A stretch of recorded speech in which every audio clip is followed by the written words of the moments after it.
नमस्कार। मेरे पास एक कमेंट आया था कि पंजाब विधानसभा पे तो कुछ बोलिए सर। ठीक है, आज बोल देते हैं। पंजाब में विधानसभा चुनाव अब 14 फरवरी के बदले अब 20 फरवरी को एक चरण में होने जा रहा है। अलग अलग राजनीतिक दल इलेक्शन कमीशन से कह रहे हैं कि गुरु रविदास जयंती के कारण चुनाव की जो तारीख है उसको बदल दी जाए। ये मांग की गई थी। अब देखो, राजनीति में कुछ कह देना, कुछ नैरेटिव को पेश करना और राजनीति में कुछ यूं ही हो जाना ऐसे नहीं होता है। इसका मतलब समझिए कि रविदास जयंती को लेकर के मतदान तारीख बढ़ाने को लेकर के आप ये कह सकते हैं कि जो पंजाब की जो राजनीति है ना, अब वो दलित केंद्रित हो चुकी है। पंजाब में दलितों की जो आबादी कितनी है, 32% के करीब है। लगभग सभी राजनीतिक दलों ने चुनाव की तारीख बदलने की मांग की है। इससे आप लोग क्या समझेंगे कि दलित वोटों की अहमियत अब कितनी ज्यादा पंजाब के अंदर बढ़ गई है। कोई भी राजनेता दल पंजाब में दलित वोटर्स को नाराज करने का जोखिम नहीं उठा सकता है, इसीलिए सारी मांग की जा रही है। अब सिद्धू बाजी कह रहे हैं कि हमें अब चीफ मिनिस्टर का जो फेस है उसको घोषित कर दीजिए, लेकिन अभी तो कुछ है नहीं। लेकिन मुझे लगता है कि अभी सिद्धू साहब थोड़ा सो रहे हैं। लास्ट में टिप्पणी करूंगा, लेकिन फिलहाल यह समझ लीजिए, गुरु रविदास की जयंती 16 फरवरी को होती है। कई सामाजिक संगठनों ने भी चुनाव की तारीख बदलने की मांग की थी। 10 फरवरी से 16 फरवरी के बीच गुरु रविदास को मानने वाले की जो बड़ी संख्या में लोग पंजाब से बनारस जाते हैं। ऐसे में 14 फरवरी को मतदान होता तो इन्हें बहुत ज्यादा दिक्कत होती। इसीलिए इलेक्शन कमीशन ने इस डेट को आगे बढ़ा दिया। समझ गए। अगला सवाल होगा कि चन्नी सिद्धू इन दोनों जो सीएम कैंडिडेट को बनाया जाएगा। अब देखो, फिलहाल तो सिद्धू साहब कह रहे हैं कि उनको बनाया जाए, लेकिन कांग्रेस की तरफ से साफ तौर पे आ गया कि चन्नी साहब ही बनेंगे। लेकिन वो ना समझने नाटक सिद्धू साहब है वो कर रहे हैं, उस पर लास्ट में मैं कमेंट करूंगा। लेकिन फिलहाल हम ये देख लेते हैं कि आम आदमी पार्टी के जो सीएम घोषित उन्होंने जो कर दिए हैं उनकी बात कर लेते हैं और कांग्रेस की बात कर लेते हैं। मेन फाइट जो देखी जा रही है वो कांग्रेस वर्सेस आम आदमी पार्टी की है। इसका विश्लेषण हम थोड़ा सा कुछ पॉइंट्स पर कर लेते हैं। देखो, आपको कुछ दिन पहले चलना पड़ेगा। कांग्रेस ने पिछले साल कैप्टन अमरिंदर सिंह को हटा करके चरणजीत सिंह चन्नी को सीएम की कुर्सी पर बैठाया था। तब उनके दलित होने का एक बड़ा यूएसपी यानी कि यूनिक सेलिंग पॉइंट उसको करार दिया गया था और उस कयास को सिरे से खारिज भी नहीं किया गया था। पहले आपको यह पता होना चाहिए कि पंजाब में कौन कौन सी पॉलिटिकल पार्टी, देखो, कांग्रेस और आम आदमी पार्टी के अलावा बीजेपी से नाता तोड़ करके अकाली दल और बीएसपी गठबंधन मैदान में है।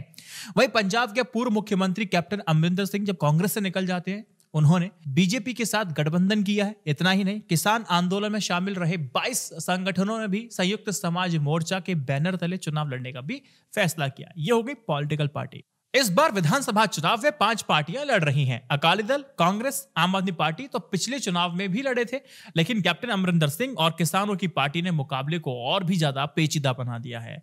ध्यान रखिएगा। अब आम आदमी पार्टी ने अपना सीएम फेस को उतारा है, लेकिन हाल ही के दिनों में जब आम आदमी पार्टी की लोकप्रियता आप कह सकते हैं थोड़ी सी कम हुई है, क्योंकि भगवंत मान को मुख्यमंत्री बनाने के लिए महज 21 लाख लोगों ने वोट डाले थे, जबकि पिछले चुनाव में आम आदमी पार्टी के लिए 36 लाख लोगों ने वोट किया था। अगर उनकी लोकप्रियता अगर बढ़ी है तो शायद 36 से ऊपर होती। 36 से 21 का मतलब थोड़ी सी कम हुई है। अब एक बात मानते हैं कि चलो, कांग्रेस कहती है कि हम चन्नी साहब को उतारेंगे, उधर भगवंत मान रहेंगे। अब दोनों का बीच कंपैरिजन कर लेते हैं, होता क्या है। वैसे तो पंजाब में दलित वोट तकरीबन 32%, 34% के आसपास है, जबकि जाट सिक्कों की जो आबादी है 25% के आसपास है। यहां पर आप कह सकते हैं कि चरणजीत सिंह चन्नी की पहचान दलित सिक्की है और भगवत मान की जाट सिक्की है। अगर दोनों के आंकड़े अगर हम लोग देखेंगे तो इसमें नजर आता है कि चन्नी साहब तो बहुत ऊपर है और मान साहब पे बहुत भारी पड़ सकते हैं। अगर जाटे के हिसाब से बहुत सरल तरीके से विश्लेषण करें तो आप कह सकते हैं कि तो जीत गए। नहीं, धर्म और जाति के आधार पर पंजाब वोट नहीं करता, जैसे कि आप उत्तर प्रदेश और बिहार में देखते हैं। यहाँ की राजनीति उत्तर प्रदेश बिहार की राजनीति से बहुत अलग है ना। ये बात को ध्यान रखिएगा। देखिए, पंजाब में दलित एक एक्सक्लूसिव वोट बैंक नहीं है। इसके पीछे बहुत कारण है। अगर मैं मेन कारण में गिनाऊं, पहली बात तो यह है कि जो सिख धर्म है जिसने दलित को जाति के तौर पर कमजोर किया, और दूसरी वजह कह सकते हैं कि आर्य समाज जिसने पंजाब के हिंदुओं में भी कास्ट सिस्टम को कमजोर किया है। अब इस वजह से पंजाब में दलित वोट बैंक के तौर पर एकजुट नहीं हो पाते, सभी पार्टी को वोट मिल जाता, दलितों का भी। पंजाब में सिख भी बटे हुए हैं, सिख हिंदू भी हैं, सिख ईसाई भी हैं, सिख दलित भी हैं। इसके अलावा डेरा और जत्थे भी होते हैं। अब उनके बाबा और गुरुओं के अपने अनुयायी होते हैं। दलितों ने भी कभी एकजुट होकर के दलित वोट बैंक के तौर पर कभी वोट नहीं किया। इसलिए चन्नी साहब दलित हैं, वो उनको फायदा होगा, तो ये गलतफहमी मत पालिएगा। सिंपल सी बात है, अगर किसी पार्टी का चेहरा दलित नहीं होगा तो कोई खास असर पड़ेगा, ये भी समझिए। पंजाब के वोटिंग बिहेवियर से समझिए। पंजाब के वोटिंग पैटर्न पर अगर बात करते हैं तो पंजाब में ना तो दलित की तरह वोट करता है, ना हिंदुत्व पर वोट करता है। अगर ऐसा होता तो अरुण जेटली जी पंजाब में जाके चुनाव तो लड़ते हैं, लेकिन कभी वहां से जीते नहीं, पंजाब से चुनाव हार जाते हैं। बीजेपी अकेले जब भी पंजाब में लड़ती थी तब भी वोट बैंक 6% से ज्यादा उसको नहीं बढ़ा पाई। अब पंजाब भारत की सबसे सेक्युलर सोसाइटी में से एक है। यहां मुद्दों पर चुनाव लड़े जाते हैं, जहां बेरोजगारी से लेकर के खेती, किसानी, बेअदबी का मुद्दा भी बनता है, लेकिन जाति और धर्म मुख्य 2 मुद्दे कभी नहीं बनते। यह भी देखा गया है कि लोग ध्रुवीकरण करने की कोशिश करते हैं, हिंदू बनाम सिख करने की कोशिश करते हैं, लेकिन यहां पर वो ध्रुवीकरण नहीं होता जो हिंदू मुस्लिम के नाम पर यूपी में हो जाता है। लेकिन यूपी में मुझे क्या लगता है कि अब हिंदू मुस्लिम से भी आगे इस नैरेटिव को जो समाजवादी पार्टी है इसको शिफ्ट करने की जो कोशिश थी वो सफलता दिखाई दे रही है। वो वैसे ही बीजेपी 80-20 की बात करती है, उसका काउंटर 85 और 15 कर दिया था। तो कुल मिलाकर नैरेटिव को सेट करने में इन्होंने थोड़ा सा सफलता पा ली है। लेकिन यूपी चुनाव पे बात करने के लिए बहुत कुछ है, लेकिन फ्रीक्वेंट अब लाइव आया करेंगे हम लोग। थोड़ी सी बहुत ज्यादा समय नहीं मिल पा रहा मुझे, लेकिन कभी लंबा विस्तार बात करेंगे तो लाइव में कभी करेंगे। उत्तर प्रदेश की तो मतलब कंटेंट ही कंटेंट है हमारे पास, बिल्कुल बात करेंगे। अब एक टाइम निश्चित कर लेंगे, कब 8 बजे 9 बजे जब करना होगा तब लाइव करेंगे, क्योंकि आपके कॉमेंट आते पढ़ता हूँ तो मैं सिंपल सा वीडियो बनाना सही समझता। तो अब बात कर लेते हैं सिद्धू साहब की। सिद्धू साहब जो हैं अपने आप में बहुत ज्यादा कंफ्यूज लग रहे हैं या फिर कंफ्यूज होने की दिखावट कर रहे हैं। पार्टी ने साफ तौर पर अंदेशा दे दिया है कि जो चुनाव लड़ा जाएगा वो चन्नी के चेहरे पे लड़ा जाएगा। उसके पीछे भी एक राजनीतिक वजह है। सिद्धू को संदेश दिया जा रहा है, लेकिन वो ना समझने की नाटक क्यों कर रहे हैं समझ में नहीं आ रहा। एक तरह से देखा जाए तो हाई कमांड पर वो एक प्रेशर क्रिएट करना चाहते हैं कि हो सकता है कि मन में वो तब्दीलियां, मन में वो विचार आ जाए कि हाँ, हमें सीएम का चेहरा तब्दील कर देना चाहिए, बदल देना चाहिए और सिद्धू पे विचार करना चाहिए। लेकिन पार्टी बिल्कुल स्पष्ट हो चुकी है। कांग्रेस के ट्विटर हैंडल पे अगर आप देखेंगे तो सोनू सूद की तरफ से एक वीडियो है उनका, तो उनको शेयर किया गया है।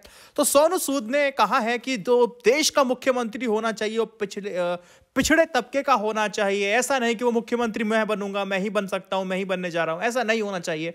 तो कुल मिला के उस वीडियो में पता चला कि जो चन्नी साहब हैं, सोनू सूद भी कह रहे हैं कि चन्नी साहब को सीएम बनना चाहिए और सिद्धू को नहीं बनना चाहिए। My bad. लेकिन इतने पर भी सिद्धू नहीं समझ पा रहे हैं स्पष्ट संदेश। वो किसी भी तरह से सारी बातों को रुकवाने की कोशिश कर रहे हैं।